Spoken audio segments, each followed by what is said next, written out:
কাঁচা আমের আচার বানাবো। তো কিভাবে আজকে আমার শাশুড়ি মা বানাবে তো সেটা আজকে আপনাদেরকে দেখাবো। তো আসসালামু আলাইকুম, সবাই কেমন আছেন? আশা করি সবাই ভালো আছেন। তো এখানে কাঁচা আমের আচার বানাবে। তো প্রথমে টাটকা আম গাছ থেকে একবারে পেড়ে নিয়ে আসছে, তো সেগুলোই ভালো করে ধুয়ে পলে নিয়েছে। তারপরে একটু হলুদ দিয়ে মাখিয়ে রেখেছিল। তো তারপরে এখানে ভালো করে মাখানোর পর 5 মিনিট রেখেছিল। তো সেখান থেকে অনেকগুলো পানি বের হয়েছে আমের ভিতর থেকে। তো সেগুলো চেপে নিয়ে তো আরেকটা বলে তুলে নিয়েছে। তো এখানে যে মশলাটা দিতে হবে সেটা হচ্ছে এখানে মানে মরিচ আছে, তারপরে আছে সরিষা, ধনিয়া, মহরি, তো জিরা, এগুলো একসাথে একটু হালকা ভেজে নিয়ে ব্লেন্ডার করে নিয়েছে।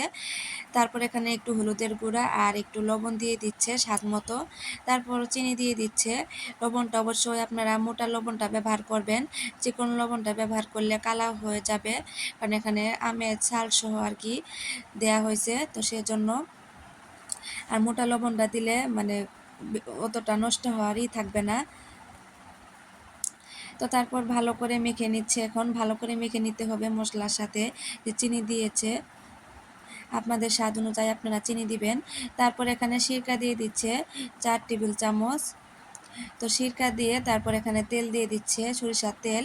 সরিষার তেলটা একটু মানে জাল করে নিয়েছে। তো এখানে আস্ত রসুন দিয়েছে ছিলে, আর দিয়েছে 5 ফোড়ন দিয়ে জাল করে নিয়েছে। তারপরে এটা এখানে দিয়ে দিচ্ছে। তো অর্ধেকটা দিয়ে দিল আর কি, তার ভালো করে মেখে নিচ্ছে অর্ধেকটা দিয়ে। আর অর্ধেকটা যখন বরমে ভরবে তারপরে দিবে সেগুলো বরমের ভিতরে।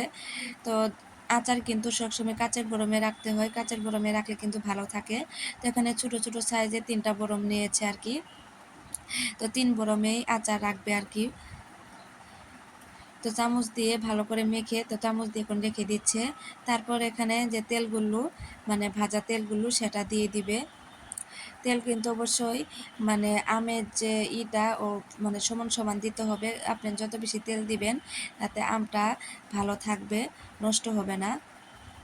তো 3 বরমের ভিতরেই আমের যে থাকে সেটার ভিতরে এই যে তেলটা দিয়ে দিচ্ছে। রসুনের যে ফোড়নের তেলটা থাকে সেটা দিয়ে দিচ্ছে। একদম ভরে ভরে দিতে হবে, নইলে কিন্তু আমটা নষ্ট হয়ে যাবে। এটা কিন্তু খিচুড়ি দিয়ে খেতে বেশ ভালো লাগবে, অনেক মজা লাগবে। যখন তখন খেতে আপনারা যখন ইচ্ছে করবে বাইর করে একটু খেতে পারবেন। এটা কিন্তু অনেক দিন পর্যন্তই ভালো থাকে। তো কেমন হয়েছে অবশ্যই কমেন্ট বক্সে বলে যাবেন।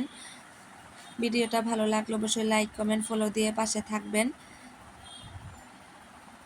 তো এই ছিল কাঁচা আমের আচার। তো কেমন হয়েছে অবশ্যই কমেন্ট বক্সে বলে যাবেন। সবাই ভালো থাকবেন, আমাদের জন্য দোয়া করবেন। আল্লাহ হাফেজ।